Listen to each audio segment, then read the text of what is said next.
Impromptu vlog. I need a shave.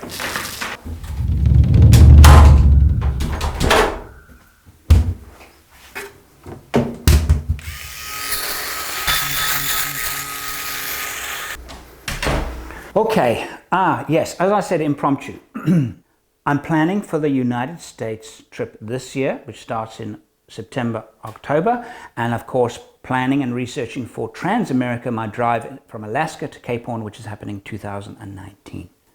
And this is causing me sleepless nights because, okay, I've got three scenarios that I can choose. Take the green Land Cruiser across to the United States, probably ship it to Anchorage, Alaska, and then drive it all the way down and then ship it from Tierra del Fuego, which will be Ushuaia in Argentina, back to Perth, Australia. That cost, just the cost of moving the vehicle around, is between 10 and 15,000 US dollars. Big problem. Well, I've got two problems, two challenges that I have to overcome. Insurance, it has to be insured. Will I be able to get it insured? On ordinary motor car insurance in Australia, no. I have to find specialized insurance to insure it. They'll insure it on the ship, no problem. Will they insure it on the drive down? I haven't found anybody that will yet. Specialist insurance, expensive. Second thing, the low quality of diesel fuels in South America. They're basically high sulfur content diesels. They don't work to the same emission standards as the developed world. And so, will the engine run? Yes, the engine will run. I might have to take the DPF exhaust out. No problem. Filtration, no problem. Injectors, problem. I know in South Africa, when they first launched this V8 engine, they did a bit of research, and I don't think Toyota South Africa did enough research because injectors were being damaged by the high sulfur diesel content in South Africa. And it was damaging to the injectors to the point where they needed to be replaced. Injector, a highly complex, electronically controlled injector, is a very expensive item. And of course, there are 8 of them. There is, as I can see it now, even with additives in the fuel, a high chance, 75% chance, maybe as much as that I will end up at the end of the trip, I, with an engine that's not running, B, with an engine that's running very badly because the injectors have been destroyed. And I will have to replace the injectors. They are very expensive. I haven't priced them. They're about $1,000 a piece and there are 8 of them. So you can work it out. That means that options 2 and 3 are looking more and more attractive. Option 2, buy a pre-owned 4-wheel drive pickup in the US and drive it. Advantage. At the end of the trip, I've got a vehicle that I own in the US and I can come anytime I like and jump in it and do a trip. That to me is a huge advantage. In fact, if I think about it, why did I put that reason aside when thinking about taking the green Land Cruiser to the United States?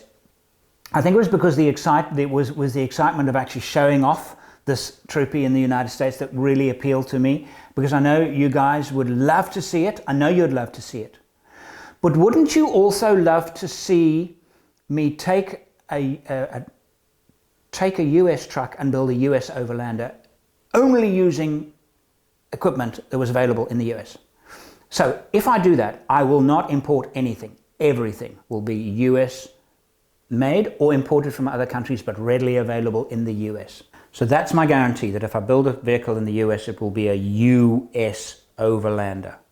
My first choice of used pre-owned sounds a lot better than used, doesn't it? Is the Dodge 2500 4-wheel drive pickup. I quite like the Dodges, I must say. And it's a diesel motor, it's a big diesel motor. It's a 5-point-something litre diesel engine, so it'll have the range, it'll be lower fuel consumption than the very large petrols. It'll have, and from what I've read, they're beautiful to run, they're beautiful to drive, really nice to drive. And I can get a 10 to 12, maybe as much as 15-year-old Dodge 2500 with the Cummins diesel with 150-ish thousand miles on the clock for about $15,000. So that there is the cost of me shipping the Land Cruiser around. and I have a vehicle in the United States. That alone to me is actually worth doing. What am I going to put on the back? Now, I'm going to send this link to my friends at 4-Wheel Pop-Up Campers. 4-Wheel Pop-Up Campers is the camper that I used in 2016 when Gwyn and I did the Death Valley. And I loved that camper. What a great product that was. It worked so well. And I've looked at other campers. I haven't used other campers in the US, but I've looked at them quite closely at Expo West. The larger one. But I actually cannot. The pop-up is the one that I want. My experience with the 4-wheel camper has been fantastic. And so I'm talking to them about, you know, I'm doing this on a budget.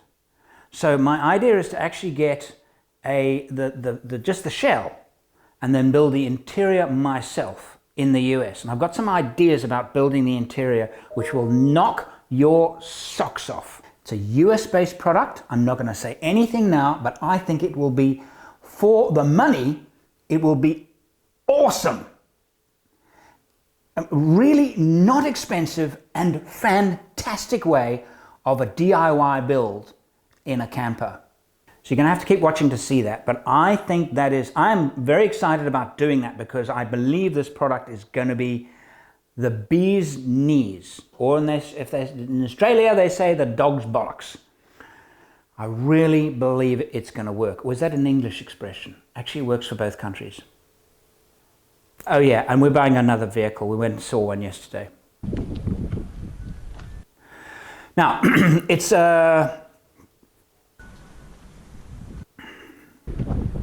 what are we doing here? Well, we're looking for a car for me. It's an everyday run-around car. We're going to use it as our everyday car. We don't commute, but we do need a car for general purpose. Now, So what do you think we're going to get? And I wanted a car that could also be used for the business because I had a car in mind. if I'm on a trip and my kids want to come as well, they can jump in the other vehicle. And guess what that one was as well. And I bet you're wrong. So it has to be 4-wheel drive, has to be off-road capable, has to be able to carry a bit of a load, and but it doesn't necessarily have to carry lots of people. I won't be towing with it, but it's got to have that dual personality. It's got to be able to do trips well, but not a dedicated overlander. It's not a dedicated, I need to say that again. It's not a dedicated overlander because then it's not going to be suitable for around. My Greenie is a dedicated off-roader overlander, and it's a bit of a pain around town. It's fine, but it's not great. So that's the vehicle we're looking for. It's a nice colour. No, we're not getting another 70 series. I know, 170 series is not enough. However, it won't be another 70 series. Anyway, thanks for watching. I leave in about 4 weeks' time for Melbourne. There'll be a meet and greet in Melbourne for my Patreon people. And then also for the YouTube audience, as well as in Ipswich in Brisbane. Keep watching. Okay, I'm not going to... I think we should just get into it and not show them what it is after we've got into it. Yes. Because there it is. Is it nice? It's gorgeous. Click the little bell if you want to get notifications, because if you click the bell, you'll get a notification of a video the moment I upload it. And I will announce the Melbourne time and date. I'm still looking for a venue. And the Brisbane time and date is set, fixed. Keep watching.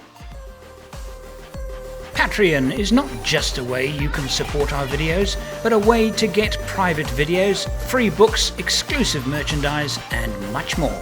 Click the Patreon button on the screen now.